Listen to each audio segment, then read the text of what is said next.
যদি নির্বাচিত সরকার আসে তোমাদের অবস্থা কি হবে তোমরাই জানো না। তোমাদের মেরুদণ্ড ভেঙে যাবে, তোমাদের মন্ড ভেঙে যাবে, জেলে বসতে বসতে মরে যাবে।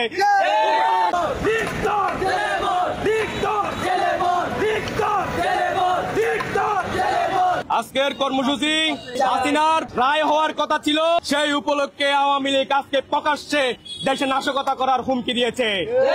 সুতরাং যারাই নাশকতা করতে আসবে তারাই হাসিনার মতো ভারতে পালিয়ে যেতে বাধ্য হবে। আমাদেরকে হুমকি দামকি দিয়ে কোনো লাভ হবে না।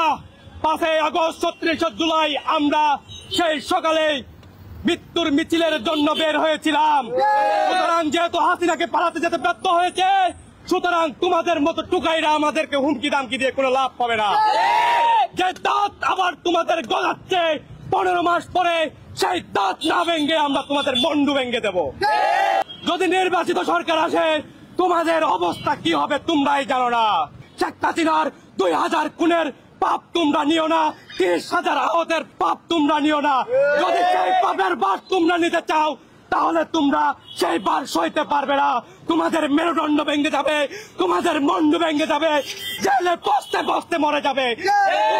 আমরা চাই না তোমাদের উপর প্রতিশোধ নিতে।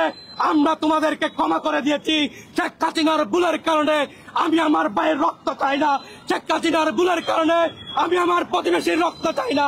শেখ হাসিনার ভুলের কারণে আমি সারা বাংলাদেশের নিরহ ছাত্রলীগের অনেক নেতা কর্মী রয়েছে, তাদের রক্ত চাই না। যদি তোমরা প্রতিরোধ করার সাহস করো, তোমরা যদি শিয়ালের সেই দাঁত গজাতে চাও, তাহলে আমার স্পষ্ট হুঁশিয়ারি, তোমাদের সেই দাঁত যে 5 আগস্টের পর ভাঙ্গিনি, সেই দাঁত আমরা বন্ধু সহ ভেঙে ফেলবো।